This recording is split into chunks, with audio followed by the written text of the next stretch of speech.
Sebelum menonton, jangan lupa like, subscribe, dan tekan tombol lonceng. Selamat menyaksikan.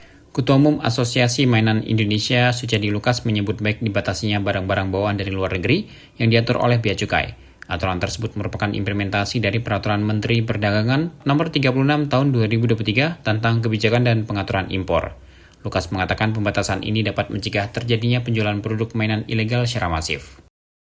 Seperti diketahui, mainan menjadi salah satu jenis barang yang dibatasi untuk dibawa pulang ke tanah air oleh warga Indonesia yang sedang berpergian ke luar negeri. Dalam aturan Kemendak, mainan yang boleh dibawa pulang adalah mainan yang bernilai maksimal $1.500 Amerika Serikat. Menurut Lukas, jika tidak dibatasi, maka usaha just tip yang tujuannya untuk menjual kembali barang yang dititipkan tersebut akan merajalela. Seharusnya barang yang dititip dari luar negeri harus dikenakan pajak ketika ingin dijual kembali di Indonesia. Lukas yang juga sebagai Ketua Umum ATAA, Asosiasi Toys dan Baby Aliansi Asia, menilai jika kondisi ini dibiarkan, maka dapat mematikan pelaku usaha tanah air. Diterbitkannya Permendak Nomor 36 Tahun 2023 menjadi solusi yang tepat untuk meredam produk luar negeri yang dijual secara ilegal di dalam negeri. Lukas berharap Bea Cukai serius untuk mengawasi barang dari luar negeri yang dibawa pulang ke tanah air sesuai yang diatur dalam Permendak Nomor 36 Tahun 2023. Jangan sampai saat pelaksanaan, pengawasannya justru kendor sehingga barang dari luar negeri mudah masuk dan diperdagangkan tanpa dipungut pajak. Ya, seperti Permendak 36 ini sangat baik. Sangat baik. Saya katakan baik apa? Ya karena saat ini banjir barang-barang ilegal masuk ke Indonesia tanpa melalui prosedur yang resmi. Tanpa ada SNI, tanpa ada BP POM, tanpa ada K3L yang harus dipenuhi oleh para importir. Mereka masuk melalui jasa titipan kilat, just tip itu, kemudian ada juga melalui sudupan barang-barang ilegal itu melalui Malaysia masuk ke Dumai atau ke Batam, dari sana mereka ke Belawan ataupun ke Semarang, seperti gitu.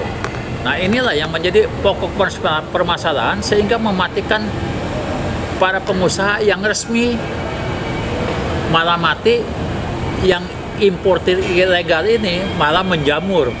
Nah ini yang perlu menjadi perhatian pemerintah dan khususnya Bea Cukai sebagai ujung tombak, sebagai pintu gerbang dari barang-barang masuk ke Indonesia. Itu harus lebih bekerja keras. Dan di lapangan, Kementerian Perdagangan, khususnya pengawasan barang beredar, itu juga harus lebih ketat dalam mengawasi barang-barang yang beredar. Sehingga jangan sampai slogan yang dikatakan pemerintah, bangga buatan di Indonesia, mari kita bangkitkan industri dalam negeri, itu hanya isapan jempol belaka. Paling tidak, dengan Permendak 36 ini, mereka harus patuh. Kesatu, barang tidak boleh banyak, dan itu ketentuannya selama setahun kan, bukan datang ke Indonesia bawa barang sekian. Tapi itu kan berlaku ketentuan setahun. Tapi yang masih menjadi pertanyaan bagi saya, bagaimana pengawasannya itu setahun itu? Saya dari luar negeri bawa, bulan ini saya bawa 2 sesuai ketentuan. Nah, bulan depan saya pergi lagi, saya bawa 2 lagi. Nah, bulan depan lagi 2 lagi. Nah, itu kan sudah melebihi dari ketentuan. Kan peraturannya selama setahun. Nah, bagaimana pengawasan itu yang masih menjadi tanda tanya. Apakah setiap itu diperiksa? Setiap datang ke Indonesia diperiksa? Nah, sedang kenyataan saya baru pulang dari China, itu barang saya tidak diperiksa. Seperti begitu. Jadi apakah ada pilih kasih atau bagaimana, atau memang mata para pihak Bea Cukai, petugas Bea Cukai ini harus lebih jeli. Seperti itulah. Seperti diberitakan sebelumnya, Menteri Perdagangan Zulkifli Hasan mengatakan pihaknya melakukan evaluasi terhadap Permendak Nomor 36 Tahun 2023. Alasannya, Kemendak menerima banyak keluhan dari masyarakat terkait pembatasan jumlah barang bawaan dari luar negeri.